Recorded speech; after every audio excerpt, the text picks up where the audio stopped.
وہ بھی تبدیلی کر دیتے تھے اور ہم بھی تبدیلی کر رہے ہیں۔ لباس اللہ نے خوبصورت، بہترین حلال کیا ہے، جائز کیا ہے، اب ہم اس میں حرام کام شامل کر دیتے ہیں۔ کہہ دیجئے بے شک میرے رب نے حرام کیا فحاشی کو، بے حیائی والے لباس کو اللہ نے حرام کیا ہے، اور بے حیائی والے کام چاہے ظاہری بھی ہوں چاہے چھپی بھی ہوں، میرے رب نے ان کو حرام کیا ہے۔ والاسم، اور گناہ کے کام اور سرکشی کے کام، ناحق کسی کے ساتھ کرنا، اور یہ کہ تم شرک کرو اللہ کے ساتھ جو اللہ رب العزت نے نہیں اتارے اس کے بارے میں کوئی بھی دلیل، اور یہ کہ تم کہو اللہ کے بارے میں وہ باتیں جن کو تم نہیں جانتے۔ ٹھیک ہے نا، وہ کہے نا کہ یہ بات غلط ہے، نہیں ٹھیک ہے، دین میں جائز ہے۔ بھئی اتنی بڑی بات آپ کر رہے ہیں، اب کہہ رہے ہیں کہ بھئی دین میں یہ بات غلط ہے نہیں، کہتے نہیں ہم نے پڑھا تھا، ہم بھی پڑھے لکھے ہیں، ہمیں پتہ ہے۔ تو اللہ کہہ رہے ہیں یہ 5 کام جن کو اللہ نے حرام کیا ہے ان کو حلال نہ کرو، اور جن کو اللہ نے حلال کیا ہے اے مسلمانوں ان کو حرام نہ کرو۔ ہر امت کے لیے ایک وقت مقرر ہے، تمہیں بھی ایک وقت مقرر دیا جا رہا ہے، پھر جب وہ آ جاتا ہے ان کو پکڑنے کا وقت، پھر اللہ رب العزت اس گھڑی کے آنے میں نہ تقدیم کرتے ہیں نہ تاخیر کرتے ہیں۔ ٹھیک ہے، جب اللہ نے جس کو پکڑنا ہوتا ہے موت کا وقت آ جاتا ہے تو پھر اللہ رب العزت پھر نہیں مہلت دیتے، لہذا زندگی میں پہلے ہی اپنی اصلاح کر لو۔ اے بنی آدم جب آئیں تمہارے پاس میری طرف سے رسول اور وہ تم پر میری آیات بیان کریں تو پھر جس نے فمن اتقی و اصلح، جس نے اپنے تقوی اختیار کر لیا اور اصلاح کر لی، اسے تو نہ ہی کسی قسم کا خوف ہوگا اور نہ ہی وہ غمگین ہوں گے، اور ان کے مقابلے میں وہ قوم جو ہماری آیات کو جھٹلا دیں۔ ٹھیک ہے، اچھا، اعوذ باللہ من الشیطان الرجیم، اور وہ لوگ جنہوں نے جھٹلایا ہماری آیات کو، یعنی جو باتیں ہم نے لباس کے بارے میں پڑھی اور جو حرام کام ہم نے پڑھے، جنہوں نے جھٹلا دیا ہماری آیات کو، اور جھٹلانے کا مطلب اس کے بعد میں نے نہیں ماننی ہے نا، اور تکبر کیا، اللہ کی بات کو نہ ماننا، اللہ کی بات کو ٹھکرا دینا تکبر ہے۔ ہمیں کتنے بڑے برے لگتے ہیں وہ بات جو بات نہیں مانتے، ہے نا، ہم کہتے ہیں تمہیں بڑا غرور ہے، تمہیں بڑا تکبر ہے نا، تم اپنے آپ میں رہتے ہو، تم اپنے آپ کو پرفیکٹ سمجھتے ہو، تم اپنے آپ کو صحیح سمجھتے ہو، تم اپنے آپ کو چینج کیوں نہیں کرتے؟ صحیح بات تو میں تمہیں سمجھا رہی ہوں، ایسے کہتے ہیں کہ نہیں کہتے ہم اپنے بچوں سے؟ تو اللہ رب العزت کہہ رہے ہیں کہ جو لوگ میری بات کو نہیں مانتے وہ تکبر کرتے ہیں، اور پھر یہ لوگ جہنمی ہیں اور یہ اس میں ہمیشہ رہیں گے۔ بھلا جو شخص، اس شخص سے بڑھ کر ظالم کون ہو سکتا ہے جو اللہ کے ذمے جھوٹ لگائے یا ہماری آیات کو جھٹلا دے، اور ایسے لوگوں کو ان کا وہ حصہ دنیا میں ملے گا جو ان کے مقدر میں ہے، جو تقدیر میں لکھا ہوا ہے۔ پھر اس کے بعد جب ان کے پاس آئیں گے ہمارے بھیجے ہوئے یعنی فرشتے، اور وہ ان کی روح قبض کریں گے، اور پھر وہ پوچھیں گے کہاں تھے تم، کہاں ہیں وہ جن کو تم اللہ کے علاوہ پکارتے تھے، جن پر تم امیدیں رکھتے تھے؟ وہ کہیں گے قالوا ضلوا عنا، ہمیں تو کچھ بھی یاد نہیں ہے، اور پھر وہ اپنے نفس کے خلاف خود ہی گواہیاں دے دیں گے، اور بے شک یہ لوگ کافر تھے۔ لہذا اس آیت میں ہم نے یہ پڑھا تبدیلی کا آغاز سب سے پہلے اپنی ذات سے کرنا ہے۔ ٹھیک ہے، انبیاؤں کے آنے کے بعد تقوی اختیار کرنا اور اصلاح کرنا، یہ کام ہر انسان نے، میں نے اور آپ نے خود چوز کرنے ہوتے ہیں، خود کرنے ہوتے ہیں۔ تو ہلاکت میں جانے والے اعمال اس آیت میں ہم نے پڑھے تکبر اور اللہ کی آیات کو جھٹلانا ہے۔ لہذا افراد سے قوم بنتی ہے، جب بھی افراد گناہ کرنا چھوڑ دیں تو پوری کی پوری قوم سدھر جاتی ہے، اور اگر افراد گناہ کرنا نہ چھوڑیں تو پوری کی پوری قوم گناہ میں مبتلا رہتی ہے۔ اور اس کے اندر ہم نے پڑھا کہ زندگی کے آخری لمحے، موت کے وقت جب فرشتے آتے ہیں تو تمام دنیاوی سہارے ختم ہو جاتے ہیں۔ فرشتے بھی سختی سے بولتے ہیں، پتہ نہیں تھا، شعور نہیں تھا، اللہ کی بات پہنچی نہیں تھی، کیوں دوسروں کو سہارا بنائے رکھے؟ کہاں ہیں جن کو تم سہارا بنائے رکھتے تھے، آج وہ تمہاری کچھ کام نہیں آ رہے؟ تو لہذا سوچنا ہے ہم نے، ہمارے پاس بھی جب فرشتے آئیں گے موت کے وقت، جب وہ ہم سے سوال کریں گے من ربک من رسولک من دینک، تو ہم بھی صحیح طرح جواب دیں، اور جواب وہی دے گا جس نے اس کے مطابق زندگی گزاری ہوگی۔ قال ادخلوا فی امم، اللہ فرمائے گا تم بھی انہی جماعت میں شامل ہو جاؤ، چھوڑا تو نہیں میں نے، تو اللہ تعالیٰ فرمائیں گے تم بھی انہی جماعت میں شامل ہو جاؤ، تم سے پہلے جن اور انسان کی جماعتیں جہاں جہنم میں داخل ہو گئیں۔ جب کوئی جماعت جہنم میں داخل ہوگی، لعنت اختہا کلما دخلت امت لعنت اختہا، تو پہلی جماعت جو ہے آنے والی جماعت پر لعنت کرے گی، یہاں تک کہ جب سب کے سب اس میں جمع ہو جائیں گے تو پچھلی جماعت پہلی جماعت کے متعلق پہلے لوگوں کے بارے میں کہے گی، اے ہمارے رب، انہوں نے ہمیں گمراہ کیا تھا، لہذا انہیں آگ کا دگنا عذاب دیں۔ اللہ تعالیٰ فرمائیں گے تم سب کے لیے دگنا عذاب ہی ہے، لیکن تم اب نہیں سمجھتے۔ دنیا میں یہ بڑی سخت اللہ تعالیٰ نے یہاں باتیں کی ہیں، جہنم کا ہولناک منظر ہمارے سامنے رکھا ہے، اور جہنم میں ہونے والی جہنمیوں کی آپس میں تکرار کا اللہ تعالیٰ نے یہاں پر تذکرہ کیا ہے کہ جہنم میں جب لوگ ہوں گے وہاں پر آپ کو پتہ ہے اندھیرا، دھواں، آگ، تپش، کھولتا ہوا پانی، خون، چیخ و پکار، ٹھیک ہے نا، لوگوں کی رونے کی آوازیں، سسکیاں، چیخ و پکار، یہ کچھ تو ہوگا، بالکل جگہ نہیں ہوگی۔ جب ہم کہیں کسی بھی محفل میں بیٹھے ہوں، سب کمرہ بھرا ہوا، کوئی آئے تو ہم کہتے ہیں ہائے ہائے ان کو کہہ دیں جگہ نہیں ہے، ارے یہ کیوں اندر گھسے چلے آ رہے ہیں، یہاں پہ کوئی جگہ ہے بیٹھنے کی، ہے نا۔ اور پھر اگر وہ گھسے تو ہمیں بہت برا لگتا ہے، پہلے جگہ اتنی کم تھی اور مزید یہ لوگ آ گئے، پہلے ہمارا دم گھٹ رہا تھا مزید اور یہ لوگ آ گئے، پہلے ہم سے بیٹھا نہیں جا رہا تھا، ہماری طبیعت خراب ہو رہی تھی، پہلے ہمیں سانس نہیں آ رہا تھا، مزید یہ کیوں آ گئے۔ تو وہی اللہ تعالیٰ جہنم میں ہونے والی تکرار کا تذکرہ کر رہے ہیں کہ جب جنوں اور انسانوں کی نافرمانوں کی جماعت جب جہنم میں ڈال دی جائے گی، جب ان کے بعد اور لوگ جب جہنم میں جائیں گے تو پہلے لوگ بعد میں آنے والے لوگوں پر لعنت کریں گے کہ ہاں ان کو دور کرو، ان پر لعنت، ان کو یہاں پر نہ ڈالو، ٹھیک ہے۔ اور پھر وہ کہیں گے جب دیکھیں گے اچھا یہ وہ لوگ آئے ہیں، ارے لو یہ تو میری پرانی دوست ہے نا، ہے نا، نا نا نا نا نا جگہ نہ دے دو، کہیں گے فوراً گلا شکوا کریں گے، یا اللہ میں اس کی باتوں میں آ گئی، یا اللہ اس نے مجھے گمراہ کیا، یا اللہ اس نے مجھے دین سے ہٹایا، یا اللہ اس نے مجھے سست کیا۔ ہم کہیں گے میں لے کے آئی ہوں آپ سب۔ ہاں اللہ رب العزت ہمارے دوست ایسے ہوں، ہے نا، کہ یا اللہ ہم ان کی وجہ سے دین میں آئے، ہے نا، ہمیں جو درجہ ملا یا اللہ ان کے بھی درجات بلند کرے، ٹھیک ہے نا۔ کل ہم نے پڑھا تھا نا من یشفع شفاعتا حسنتا یکن لہ نصیب منہا، جو کوئی اچھی سفارش کرے گا اس کے لیے بھی اتنا حصہ ہے نا، اچھا مشورہ دینے کا، اچھے طریقے سے گائیڈ کرنے کا، اگر کوئی اس پر چلے تو اس کو بھی اتنا حصہ مل جائے گا ساری زندگی، اگر وہ نیکی کا کام کرے، اچھے مشورے دیں، سمجھدار بنیں، عقل سے کام لیں۔ تو لہذا اللہ تعالیٰ کہہ رہے ہیں، وہ کہیں گے کہ یا اللہ پچھلے لوگ بعد میں آنے والے، یا اللہ ان کو پکڑو، انہوں نے ہمیں گمراہ کیا تھا، ان کی وجہ سے ہم گمراہ ہوئے، ان کو دگنا پہلے سزا دیں۔ اللہ تعالیٰ کہیں گے یہاں تو سب کو دگنا سزا ملے گی، یہاں تو کسی کو چھوٹ نہیں ملے گی۔ تو لہذا دوسروں پر بھروسہ کرنے والے، مختلف عذر بہانے بنانے والے، کبھی خاوند کا بہانہ، کبھی معاشرے کا بہانہ، کبھی گھر والوں کا بہانہ بنانے والے، وہاں پر کوئی بھی نہیں بچ سکے گا۔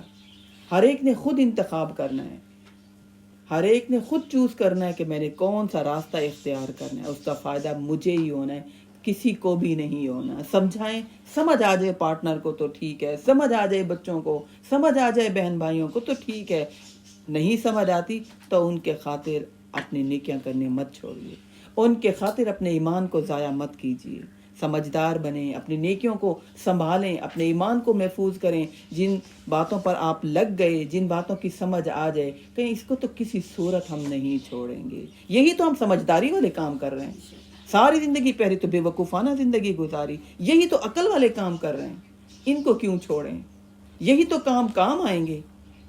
اب تو ہماری آنکھیں کھلی ہیں، اس سے پہلے کہ موت کے وقت فرشتہ آنکھیں کھولیں، اب آنکھیں کھل گئیں، الحمدللہ، اب خوشی محسوس کریں، یا اللہ آپ نے شکر ہے آنکھیں کھول دیں۔ وقالت اولاہم لاخراہم فما کان لکم علینا من فضل فذوقوا العذاب بما کنتم تکسبون، اور پہلی جماعت پچھلے کے متعلق کہے گی اگر تمہیں ہم پر کوئی برتری حاصل نہیں، وہ کہیں گے ایسی بات نہیں کہ ہم پہلے پڑے ہوئے تھے جہنم میں اور تم بعد میں آ رہے ہو، تمہیں بھی کوئی فضیلت نہیں ملی ہے نا، تم نے بھی یہیں پر رہنا ہے، فذوقوا العذاب بما کنتم تکسبون، اب تم بھی سزا چکھو جو تم حرکتیں کر کے آئے ہو۔ بے شک وہ لوگ جنہوں نے جھٹلایا ہماری آیات کو اور تکبر کیا، لا تفتح لہم ابواب السماء، ان کے لیے آسمان کے دروازے نہیں کھولے جائیں گے اور وہ جنت میں داخل نہیں ہوں گے۔ ہمیں ایسا لگتا ہے ہم تکبر نہیں کرتے، ہے نا؟ ہم نے کتنی دفعہ پڑھا تکبر تو وہ کرتا ہے جو اللہ کی بات کو سنے، سمجھے، یقین رکھے اور مانے نہیں۔